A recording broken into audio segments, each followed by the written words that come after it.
Après 21 ans, ma femme veut coucher avec d'autres hommes avant de vieillir. J'étais sous le choc.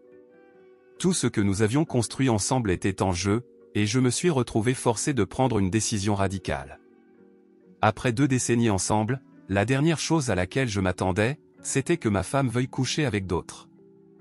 L'idée de perdre tout ce que nous avions construit m'a paralysé. Au milieu de ce tourbillon, un ultimatum s'est formé dans mon esprit. Ce qui allait suivre allait changer nos vies à jamais. Je n'aurais jamais pu prévoir cela, tout semblait trop parfait, surtout ce soir-là. C'était un vendredi soir, une belle journée d'été. Ma bière Corona descendait fraîche dans ma gorge, et les Cubs écrasaient les Cardinals à la télé, 7-2 en 5e manche.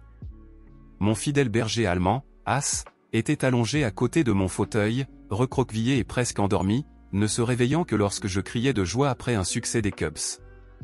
À part la télé et mes crises occasionnelles, la maison était calme. Ma femme, Trace, avec qui je suis marié depuis 21 ans, était chez une voisine, et mes enfants, un garçon de 18 ans et une fille de 17 ans, dormaient chez des amis. Il n'y avait que moi, le chien, les Cubs et une boîte de Corona dans le frigo. Ah, et des citrons. D'habitude, je ne me souciais pas des citrons, mais j'en avais acheté plus tôt dans la journée, sachant que je passerais la soirée seul, me permettant un petit plaisir. J'ai entendu la porte d'entrée s'ouvrir et se refermer, et j'ai supposé que c'était ma femme qui revenait de chez sa vieille amie, Lisa. Je l'ai entendue bouger à l'avant de la maison, mais elle ne m'a pas appelé comme d'habitude. J'ai trouvé cela un peu étrange, mais à cet instant précis, le manager des Cubs, David Ross, a retiré le lanceur titulaire en 4e manche, malgré l'avance des Cubs, ce qui m'a fait exploser de colère, réveillant le chien à nouveau. Il devait s'être écoulé au moins 5 minutes avant que Trace n'entre enfin dans le salon. Elle semblait pensive. Peut-être nerveuse. Elle ne s'est pas approchée de mon fauteuil pour m'embrasser comme elle le faisait habituellement, mais s'est assise au bout du canapé à gauche de ma chaise. Je l'observais du coin de l'œil tout en continuant à suivre le match. « On peut parler 1 minute, Bob ?» a-t-elle demandé d'une voix à peine audible au-dessus du son de la télé. À ce moment-là, elle avait toute mon attention. « Bien sûr, ma blonde, l'ai-je répondu. J'ai remarqué une fine couche de sueur sur son front, et elle semblait respirer de manière irrégulière. Je me suis demandé si quelqu'un que nous connaissions était malade ou était décédé. « Tu peux éteindre la télé, Bob ?» a-t-elle demandé, en serrant et desserrant ses poings. Éteindre la télé en plein milieu d'un match des Cubs? Elle savait ce qu'elle demandait. Cela devait être quelque chose de grave, une mort, pas une maladie. J'ai ressenti un nœud à l'estomac. J'ai pris la télécommande et éteint la boîte à bruit. « Qu'est-ce qu'il y a, chérie? Tu n'as pas l'air bien. Quelqu'un est mort ou quelque chose comme ça? » « Oh mon Dieu, non, personne n'est mort, a-t-elle répondu rapidement. « C'est juste que c'est très important pour moi, et je dois m'assurer que tu m'écoutes complètement. » J'ai hoché la tête, sans rien dire. Un tourbillon de pensées sombres a traversé mon esprit. Nous nous sommes regardés pendant au moins 30 secondes. Ses yeux montraient de la peur et autre chose, peut-être de la colère. « Tu sais que je t'aime de tout mon cœur, que je ne te tromperai jamais, que je ne te ferai jamais un coup pareil dans ton dos, n'est-ce pas ?» Ce n'était pas exactement la question à laquelle je m'attendais. Soudain, le dîner que j'avais mangé plus tôt et les 2 bières que j'avais bues pendant le match semblaient vouloir remonter là, sur le tapis du salon. J'ai hoché la tête à nouveau, en silence. J'ai 45 ans, Bob. Je n'ai couché qu'avec un seul homme autre que toi dans toute ma vie. Je suis encore une femme attirante. Mes amis disent même que je suis une bombe. Je veux coucher avec un autre homme, juste une fois, pour ressentir l'excitation d'être avec un nouvel homme, un homme différent, une fois de plus avant que nous vieillissions ensemble. Mais qu'est-ce que c'est que cette connerie? Je suis resté totalement immobile, incapable de dire combien de temps. C'était comme si un train à grande vitesse passait dans mes oreilles. Absolument pas. L'ai-je crié en sautant de mon fauteuil. Ça n'arrivera pas tant que je respirerai. Elle me regardait avec des yeux écarquillés pendant que je faisais les 100 pas. Cela ne pouvait être qu'un cauchemar. J'avais dû m'endormir dans le fauteuil et rêver un mauvais rêve. Ça n'a rien à voir avec nous, Bob.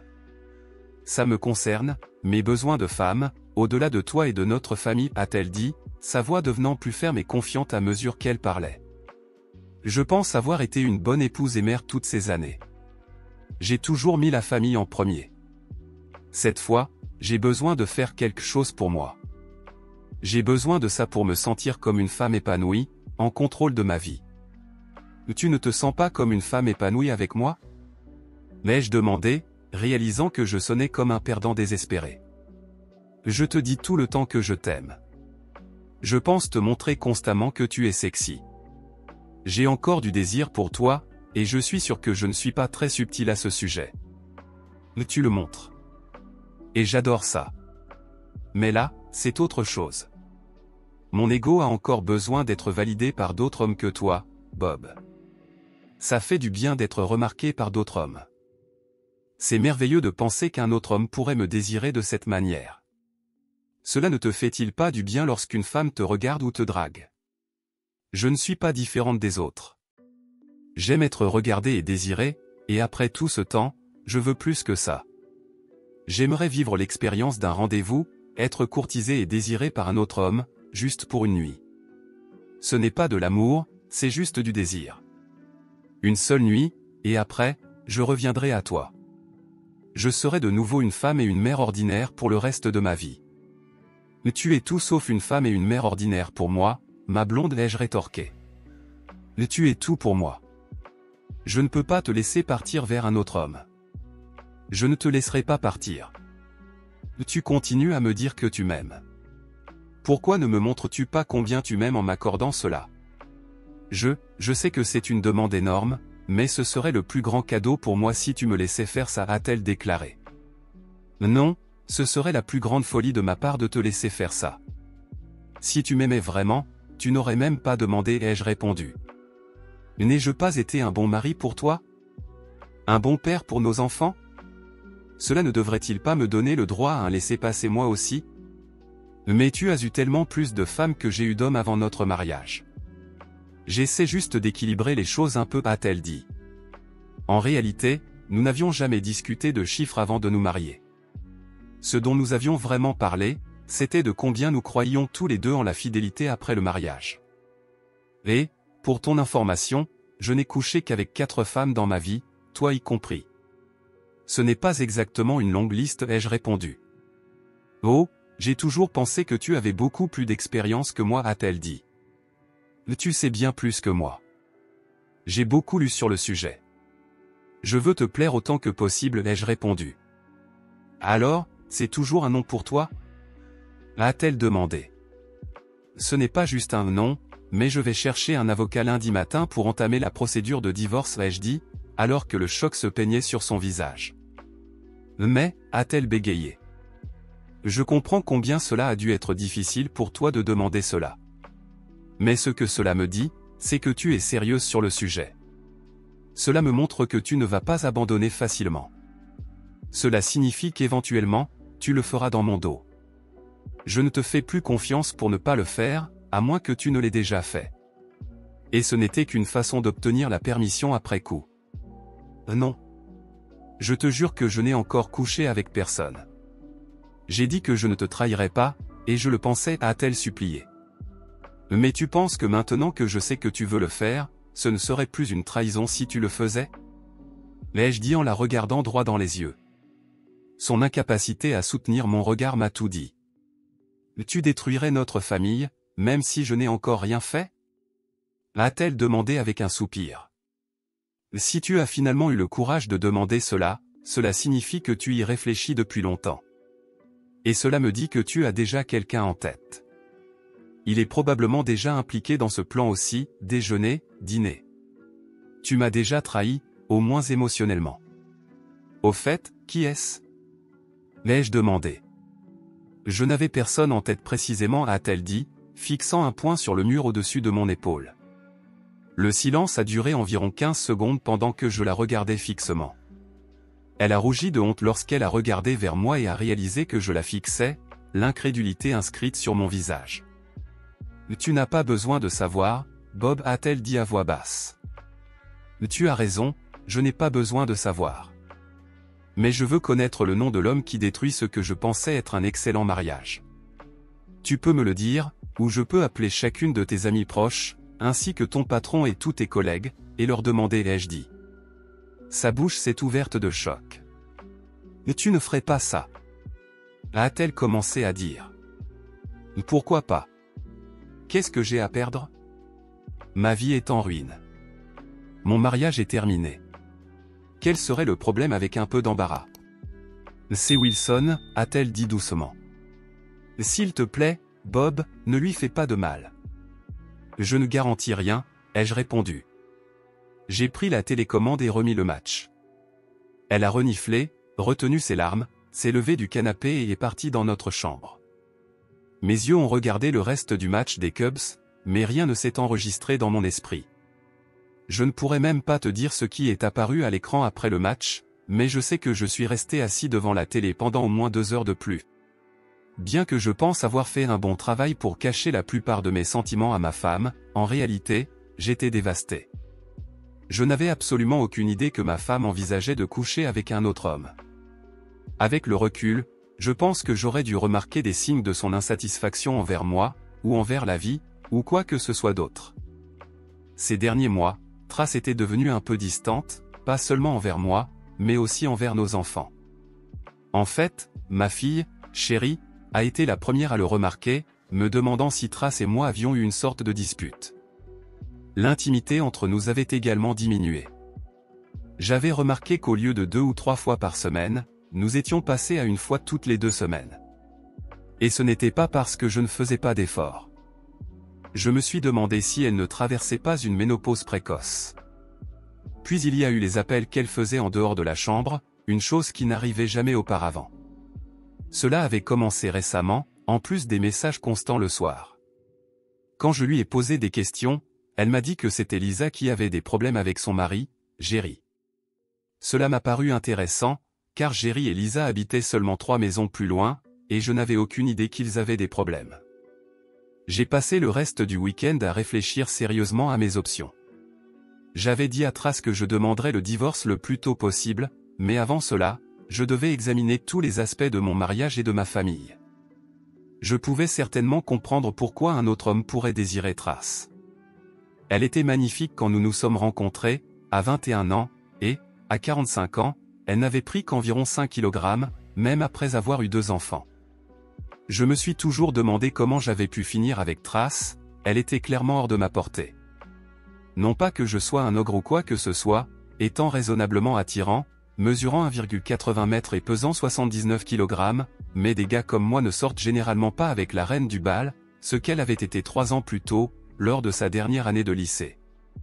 Nous étions dans la même classe d'astronomie à l'université pour le plaisir en 3e année.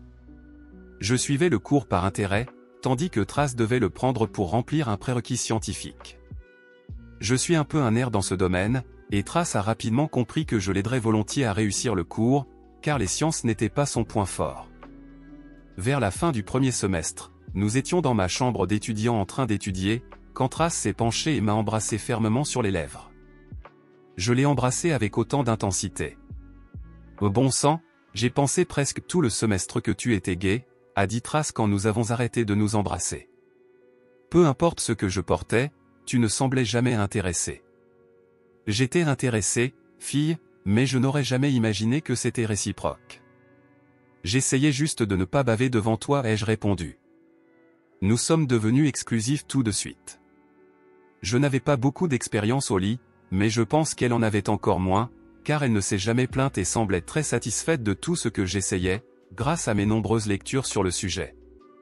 Pendant que tous les autres gars de mon âge regardaient de la pornographie, je lisais sur les actes que tout le monde regardait. Cela m'a été utile dès le début avec Trace. La 2e fois que nous avons été intimes, je l'ai fait s'évanouir en la touchant. Au début, j'étais inquiet, n'ayant jamais fait perdre connaissance à aucune de mes 3 partenaires précédentes, mais j'ai supposé qu'elle allait bien puisqu'elle respirait toujours. Quand elle a ouvert les yeux 2 minutes plus tard, tout ce qu'elle a pu murmurer était « Je t'aime, Bob ». Nous nous sommes mariés 2 ans après avoir obtenu notre diplôme. Notre fils est né 3 ans plus tard, suivi par notre fille. Nous avons mené une vie financièrement confortable, puisque j'étais un gars de la tech et qu'elle travaillait dans la banque après être retournée sur le marché du travail une fois que notre plus jeune enfant a commencé l'école. Notre fils se préparait maintenant à entrer à Ohio State en tant que première année dans quelques mois, et notre fille allait devenir une élève de terminale. Dans 2 courtes années, nous aurions un nid vide. Nous avions discuté de nos projets pour l'avenir, y compris des voyages, ces derniers mois. J'aimais cette femme depuis près de 23 ans.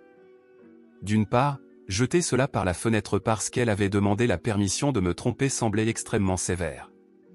Mais d'autre part, le fait qu'elle ait atteint le point de demander la permission de me tromper était un énorme problème. Je ne suis pas né de la dernière pluie.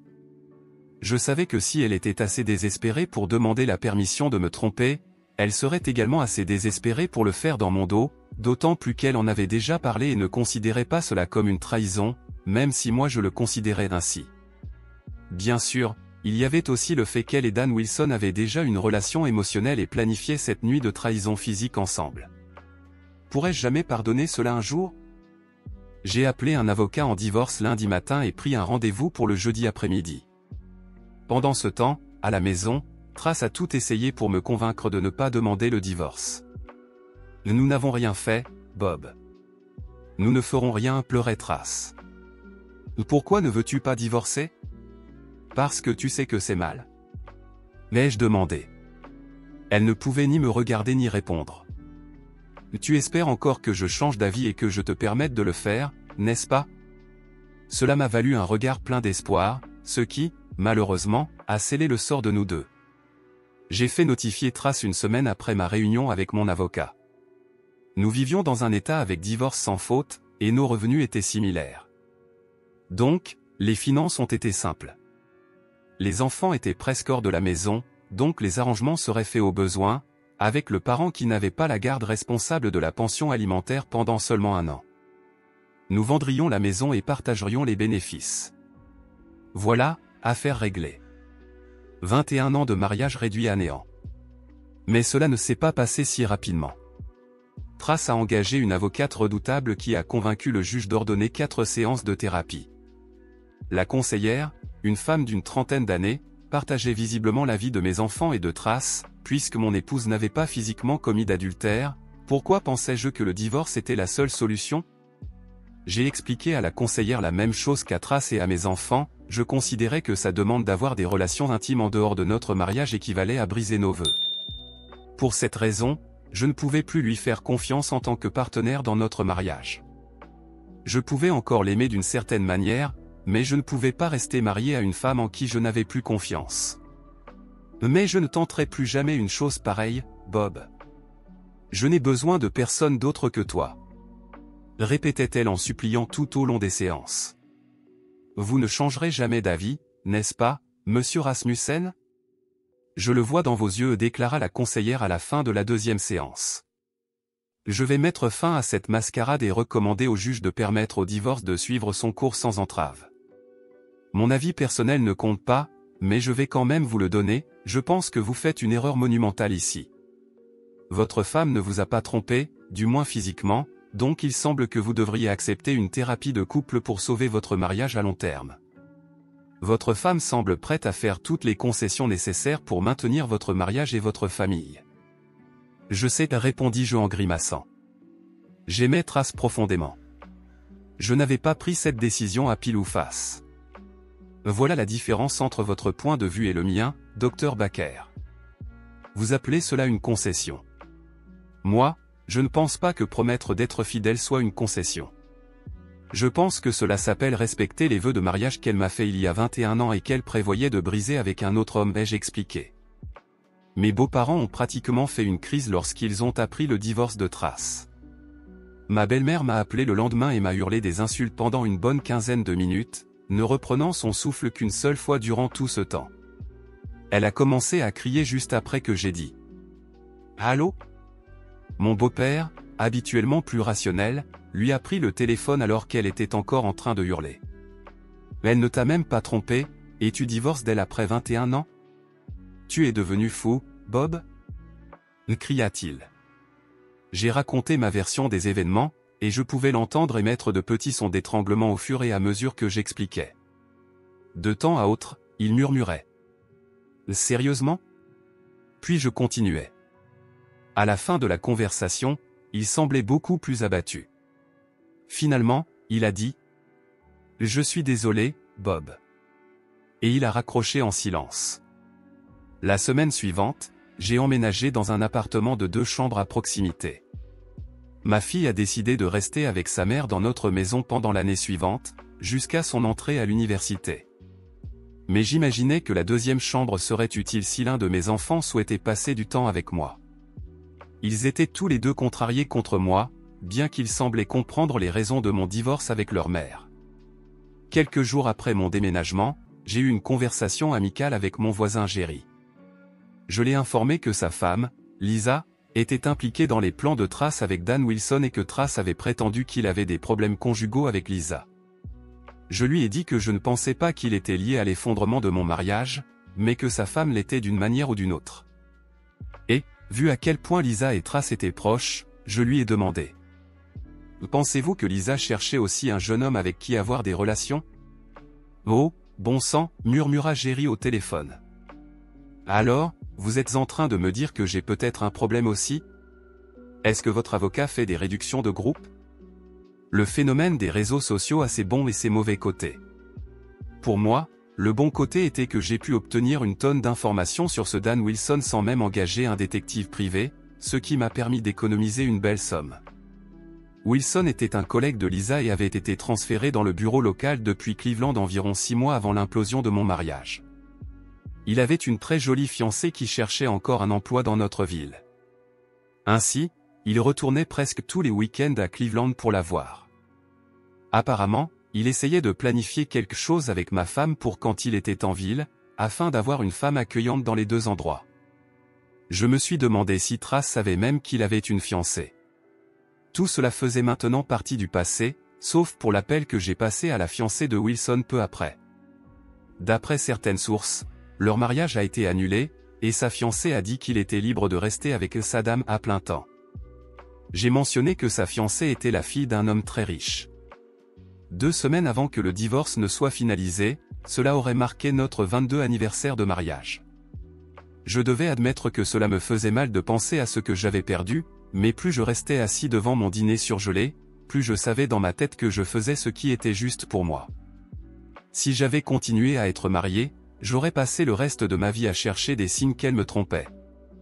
Je savais, avec chaque fibre de mon être, que tôt ou tard, elle trouverait un moyen de me trahir. Elle détestait perdre quoi que ce soit et considérerait ne pas obtenir ce qu'elle voulait comme une défaite qu'elle devrait corriger. J'ai pris une gorgée de whisky single malt et je suis allé me coucher à 22h. Joyeux anniversaire à moi. Mon téléphone a sonné vers 1h du matin, et j'ai vu que c'était ma presque ex-femme. J'ai pensé à laisser l'appel aller sur la messagerie, mais comme j'étais déjà réveillé, j'ai répondu. Elle était clairement dans les bras de son amant. J'avais entendu ce genre de son suffisamment de fois pour savoir qu'elle ne simulait pas. Il y avait d'autres crises inintelligibles avant que Trace n'encourage son partenaire, probablement Wilson, à aller plus loin. J'aurais dû raccrocher immédiatement, mais j'étais paralysé. J'ai écouté encore 2 minutes, suffisamment longtemps pour entendre le partenaire de Trace grogner pendant son orgasme. Puis j'ai raccroché avant qu'ils ne commencent à discuter après leur intimité, souhaitant avoir un téléphone fixe pour qu'elle puisse entendre le bruit de moi raccrochant violemment. Si j'avais encore des doutes sur le fait de faire la bonne chose, cela a scellé notre destin.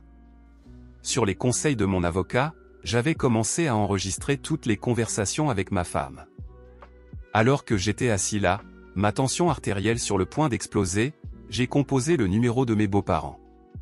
Quand mon beau-père a répondu, j'ai joué l'enregistrement depuis l'application sur mon téléphone. J'ai laissé les 3 minutes jouer jusqu'à la fin, puis j'ai raccroché. J'étais presque sûr qu'il n'y aurait plus de répétition de ce petit spectacle à l'avenir. Contrairement à ma femme, je n'avais pas profité des charmes d'autres personnes tant que le divorce n'était pas officiel. Et même après, je n'ai pas partagé un lit avec une femme pendant plus d'1 an. Je dois admettre que j'ai eu des difficultés dans ma vie sociale. Cela faisait 24 ans que je n'étais pas sorti avec quelqu'un, et comme je n'avais jamais prévu de sortir à nouveau, je ne m'étais pas tenu à jour sur la manière dont les choses fonctionnaient dans ce nouveau monde. Cela s'est avéré être une stratégie désastreuse, car le monde des rencontres avait changé comme un train à grande vitesse. Je savais que ma réticence à sortir avec quelqu'un était en partie dans ma tête. J'avais peur d'être pris au dépourvu à nouveau. J'aimais Trace et je n'avais jamais vu venir ce qui s'était passé, pas même un indice. La seule chose facile à remarquer, en comparaison avec l'époque où je sortais, était l'attitude des femmes. Avant, le processus était entièrement à sens unique, l'homme choisissait la cible, l'homme invitait à un rendez-vous et, si la femme acceptait, l'homme choisissait l'activité et payait tout. De nos jours, il semble que les femmes soient chasseuses presque la moitié du temps ou, du moins, aient des opinions claires sur la manière dont le rendez-vous devrait se passer. Parfois, elles paient même des choses. Il y avait des moments où je me sentais comme un dinosaure essayant de poursuivre une guépard. Le monde des rencontres m'a montré que l'égoïsme soudain de Trace n'était pas un comportement rare. Avec ce nouveau sentiment d'empowerment, les femmes modernes semblent également être plus centrées sur elles-mêmes. Beaucoup d'entre elles voulaient satisfaire leurs propres besoins, même au détriment de leur partenaire. Si quelque chose était bon pour elles, elles pensaient que cela serait bon pour la relation aussi. J'avais déjà vécu cela récemment. Je ne vais pas me plaindre des aspects physiques de l'intimité avec une femme dans la vingtaine. D'accord, au début, ces femmes m'ont presque tué d'épuisement. Je suis presque sûr de m'être fait un claquage une fois. Cependant, après m'être habitué à l'intensité physique, le niveau de satisfaction était incomparable. Je ne dis pas que Trace n'était pas bonne au lit, mais, à 45 ans, elle n'avait pas l'énergie et la souplesse d'une femme dans la vingtaine. Bien sûr, je n'avais plus non plus la même récupération que lorsque j'étais un jeune homme de 20 ans, mais mes compétences avec la langue et les doigts m'ont bien servi. Cela avait été une semaine difficile et, après avoir terminé une réunion avec un nouveau client de l'autre côté de la ville, je me suis arrêté au bar d'un restaurant chic.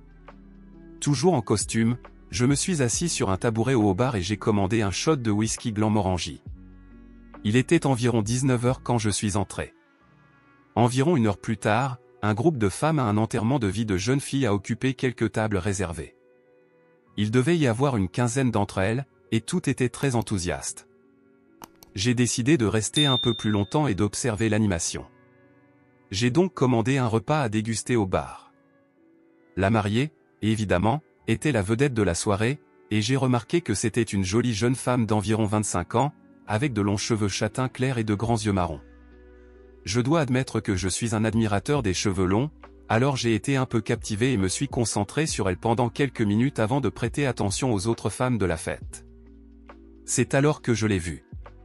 Elle semblait avoir environ 40 ans, et, à en juger par sa posture, j'ai supposé qu'elle était la chaperonne de la soirée, la mère poule chargée de surveiller les jeunes femmes, innocentes ou pas si innocentes. La première chose que j'ai remarquée, c'est qu'elle semblait mal à l'aise dans sa jupe noire, qui arrivait à mi-cuisse et semblait remonter un peu plus à chaque fois qu'elle bougeait sur sa chaise. Plusieurs fois, au cours des premières minutes, elle a essayé, sans succès, de tirer sur la jupe pour la baisser. J'ai souri intérieurement, elle avait de belles jambes. Elle semblait également avoir une poitrine généreuse, à peine dissimulée sous le chemisier en soie lavande moulant qu'elle portait. Ce chemisier avait un décolleté modéré qui descendait jusqu'à la moitié de sa poitrine généreuse, révélant une peau claire qui, manifestement, n'était pas souvent exposée au soleil. Quand elle ne s'inquiétait pas de la longueur de sa jupe, elle regardait son décolleté, probablement pour s'assurer qu'elle n'en montrait pas trop. La tenue tout entière paraissait un peu trop jeune pour elle, et j'ai imaginé qu'elle avait été choisie par l'une des plus jeunes femmes du groupe. Félicitations mentales à celle qui avait sélectionné la tenue et réussi à la convaincre de la porter. Les femmes semblaient assurément s'amuser, riant, buvant et mangeant. Quand un trio de musiciens a commencé à jouer, plusieurs d'entre elles se sont levées pour danser ensemble. Le fait que les femmes dansaient entre elles a incité les hommes présents au bar à s'approcher d'elles, qu'elles soient sur la piste ou encore assises à table, sauf pour la chaperonne. J'ai attendu environ 10 minutes et, comme personne ne s'était adressé à la chaperonne, j'ai estimé que la voie était libre. Je me suis approché d'elle. Elle avait des cheveux châtains foncés coupés au niveau des épaules et des yeux verts éclatants, ce qui m'a rappelé Jacqueline Bisset à l'apogée de sa carrière. Le plus important, elle ne portait pas d'alliance. Elle a rougi de manière charmante quand je l'ai invitée à danser. Elle a hésité au début, puis a accepté, et plusieurs des jeunes femmes assises à côté d'elle se sont mises à la taquiner pendant qu'elle se levait, tirait sur sa jupe et prenait ma main. Les 2 premières danses étaient rapides, et j'ai dû mentalement remercier mon ex-femme d'avoir insisté pour que j'apprenne à danser. La danse suivante était lente, et j'ai été légèrement surpris quand elle a pressé son corps voluptueux contre le mien. Ses cheveux sentaient le parfum White Shoulder, et j'ai souri intérieurement, car ce parfum n'est pas particulièrement populaire chez les jeunes femmes. Nous avons un peu discuté en dansant, et j'ai appris qu'elle s'appelait Kathleen Frank. Elle était la tante de la mariée et la chaperonne du groupe. Elle m'a remercié pour les danses et a essayé de quitter la piste après la danse lente, mais j'ai gardé sa main dans la mienne et l'ai invitée à me rejoindre au bar. Elle a commencé à protester, disant qu'elle devait surveiller les jeunes femmes, mais j'ai fait remarquer qu'elle pouvait parfaitement les voir depuis notre position. Au bar, nous avons observé les jeunes femmes et discuté. J'ai découvert qu'elle avait en réalité 48 ans et était divorcée après un mariage de 15 ans.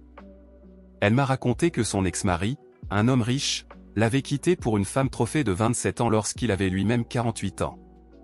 Elle m'a aussi confié que la tenue qu'elle portait avait été choisie par sa nièce, la mariée, et qu'elle pensait que c'était un peu trop jeune pour elle, car elle s'habillait normalement de façon plus conservatrice. J'ai répondu que la tenue lui allait parfaitement et, bien sûr, j'ai flatté son ego en disant que j'adorais les chaussures sexy qu'elle portait. J'ai appris depuis longtemps que les femmes adorent recevoir des compliments sur leurs chaussures. « Mais tu ne trouves pas que je suis déplacé habillé comme ça ?» a-t-elle demandé, innocemment. « Pas du tout », ai-je répondu. « Excuse-moi de dire ça, mais tu es carrément à croquer. » Si j'avais aimé le rose délicat de son précédent rougissement, j'ai adoré le rouge profond qui s'est répandu sur son visage après mon compliment. Nous avons discuté encore une quinzaine de minutes. Elle a remarqué que je ne portais pas d'alliance et a voulu connaître mon histoire. Elle a été surprise quand je lui ai dit que mon ex-femme ne m'avait jamais trompé physiquement. Je suis assez à l'ancienne, ai-je expliqué. Mais elle m'a trompé émotionnellement et avait des plans pour le faire physiquement. Je ne pouvais plus lui faire confiance. On ne dit pas à quelqu'un qu'on l'aime et qu'on prévoit ensuite d'être intime avec une autre personne. Je comprends, a-t-elle répondu. Chacun a ses limites. Elle est retournée à la table de la fête de mariage quelques minutes plus tard, mais elle a été plus que réceptive quand je l'ai invitée à danser à nouveau environ 30 minutes après. Cette fois, après la danse, elle a pris ma main et m'a emmené à la table avec les autres femmes, qui étaient maintenant également accompagnées de quelques hommes. La soirée a été un succès de mon point de vue, même si les jeunes femmes étaient un peu bruyantes. J'ai été assez surpris lorsque Kate m'a invité à l'accompagner au mariage dans 2 semaines. Je comptais y aller seul, mais je sais que je m'amuserai davantage avec toi, a-t-elle dit. Je sais qu'on vient de se rencontrer, mais tu as déjà rencontré beaucoup des filles qui seront là. En plus, tu me rendrais un grand service en m'évitant d'être seul et d'avoir l'air pathétique. Je ne veux absolument pas que tu aies l'air pathétique. Je serais plus qu'heureux de t'accompagner au mariage, ai-je répondu. Et dis-moi la couleur de ta robe et je choisirai un costume qui s'harmonisera bien avec. Elle s'est penchée pour me donner un rapide baiser sur les lèvres. J'ai souri en voyant Kate rougir à nouveau. Je pouvais facilement m'habituer à ça. Je me suis assis avec Kate quand nous ne dansions pas. Pendant l'un de ces moments à table, j'ai gardé un œil sur les filles de l'enterrement de vie de jeunes filles, dont certaines semblaient clairement abuser de l'alcool. En tant que père d'un adolescent, il n'était pas inhabituel pour moi d'entrer en mode père avec les jeunes femmes autour. Quand j'ai vu un gars prendre la main de l'une des filles et commencer à l'emmener vers les toilettes, je me suis excusé à la table et les ai rapidement suivis, arrivant juste à temps avant que le garçon ne pousse la fille dans les toilettes pour hommes. Le garçon m'a regardé avec mépris, visiblement pas impressionné par un homme plus âgé en chemise et cravate. Je l'admets, avec mon 1,80 m et mes 80 kg, je n'effraie personne au premier regard, mais j'aime penser que je suis encore en bonne forme et que j'ai eu ma part de bagarre dans ma jeunesse. Parfois, il faut être prêt à souffrir un peu pour faire ce qui est juste, ce qui, dans ce cas, signifiait protéger une jeune fille de devenir le jouet abusif de ce garçon. J'espérais que quelqu'un ferait de même pour ma fille, si la situation l'exigeait. Lâche mon bras et dégage, vieux grognatait-il. Elle est majeure et fait ce qu'elle veut. J'ai lâché son bras, mais j'ai utilisé l'autre main pour pousser sa tête contre le mur avec suffisamment de force pour endommager le placo, lui blesser le visage et le désorienter. Soudain, il n'avait plus l'air si sûr de lui. Il a relâché la fille et semblait également ne pas vouloir poursuivre la bagarre. Le bar est devenu silencieux lorsque les gens ont réalisé ce qui venait de se passer. Quand j'ai commencé à ramener Alicia à la fête, Kate et le reste du groupe sont venus vers nous, ont pris la jeune fille et l'ont ramenée à la table. Je me suis retrouvé face au gérant du restaurant et à un autre employé. Je pensais être en difficulté, jusqu'à ce que le gérant me tende la main pour me remercier d'avoir aidé la jeune fille. Nous avons appelé la police. Ce type va en prison. Ils voudront probablement vos coordonnées et votre version des faits, mais je pense que vous n'avez rien à craindre. Au fait, vos boissons sont offertes pour le reste de la soirée. Merci encore. Waouh, c'était dingue, dit la mariée lorsque je suis retourné à la table. Merci d'avoir surveillé plus que juste ma tante Kate. Comment as-tu vu ça, m'a demandé Kate. J'étais censé être la chaperonne et je n'ai même pas remarqué ce qui se passait. Je me sens mal pour ça. Ce n'était pas ta faute. Il est facile de perdre de vue 14 filles dans un bar, à moins d'être un videur professionnel ou un parent. Les parents, ou du moins la plupart d'entre nous, ont ce que j'appelle une vision parentale. J'ai discuté et plaisanté avec les femmes à la table jusqu'à ce qu'elles décident de partir pour aller ailleurs pour le reste de la soirée. J'ai donné un doux baiser à Kate en nous disant au revoir, me sentant très bien avec son numéro dans mon téléphone. Prenez une chambre, cria l'une des filles, riant avec le groupe. Je me suis légèrement léché les lèvres, sentant encore le rouge à lèvres de Kate, en regardant les femmes quitter le restaurant. J'ai commandé une dernière boisson au barman et suis retourné à ma place au bar. On dirait que la soirée a été bonne pour toi, rit le barman lorsque je suis revenu. Et qui l'aurait cru, répondis-je en riant. Un enterrement de vie de jeune fille. Donne-moi une dernière pour célébrer ma chance avant de partir. Le barman, mon nouvel ami, a gagné un pourboire généreux pour cette soirée. La robe de Kate pour le mariage était bleu clair, alors j'ai porté mon costume bleu marine à rayures, que je considère comme mon costume pour impressionner. Je pensais que nous formions un beau couple, tout comme plusieurs de ses proches au mariage. Beaucoup de personnes sont venues me voir pour me remercier d'avoir pris soin d'Alicia. La mariée avait passé les 2 dernières semaines à dire à tout le monde que j'étais une sorte de héros. L'héroïque est beau, quelle combinaison, dit Donna Fion, la sœur de Kate et mère de la mariée, en s'approchant pour se présenter. Merci d'avoir aidé les filles il y a quelques semaines et d'avoir fait en sorte que ma sœur semble avoir meilleur goût en matière d'hommes. J'ai également rencontré la fille de Kate, Marissa, 24 ans, et son fiancé. Eh bien, au moins un de mes parents ne chasse pas des rendez-vous dans une école primaire, dit Marissa en me rencontrant. Mon père va te détester si tu restes assez longtemps pour lui être présenté. Quand la réception a pris fin, je savais que Kate et moi allions avoir quelque chose de durable. Je l'ai présenté à mes enfants un mois plus tard. Mon fils l'a rapidement apprécié, mais ma fille est restée un peu réservée. Elle était encore un peu en colère contre moi pour avoir divorcé de sa mère, même si elle savait qu'elle ne m'avait jamais vraiment trompé. Mon fils, en revanche, a compris. Il avait une petite amie sérieuse, et un soir, nous avons eu une conversation honnête sur la fidélité et ce que cela signifiait pour chacun de nous. Ma femme, Kate, et moi avons pris notre retraite plusieurs années plus tard. Nous avons célébré notre 25e anniversaire de mariage avec une croisière en Alaska. Avec l'aide d'analgésiques quotidiens et un peu d'astroglide, nous faisons l'amour chaque matin avant de prendre une douche et de continuer notre journée. À notre âge, il s'agit plus de connexion que d'intimité physique. Nos 3 enfants sont tous mariés et bien établis. Nous avons un total de 6 petits-enfants. Depuis le divorce, j'ai parlé à mon ex-femme peut-être une 20aine de fois, en comptant les mariages de nos enfants et les fêtes de Noël. Elle s'est remariée puis a divorcé à nouveau. Mes enfants m'ont dit qu'elle me reproche encore la tournure qu'a prise sa vie. Je ne l'ai jamais vraiment trompée. Elle leur dit encore, certaines personnes ne comprennent tout simplement pas ce que j'ai entendu lors de cet appel qu'elle m'a fait une nuit, il y a des années.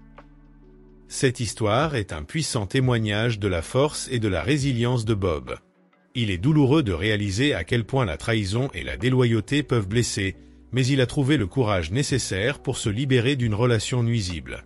Son parcours de guérison et de redécouverte de l'amour est véritablement inspirant. Elle nous rappelle avec force que, même après avoir traversé des moments difficiles, nous pouvons toujours recommencer et rechercher le bonheur. Ce qui est arrivé à son épouse montre que la vérité finit toujours par éclater et que ceux qui trahissent la confiance des autres ne méritent pas de place dans nos vies.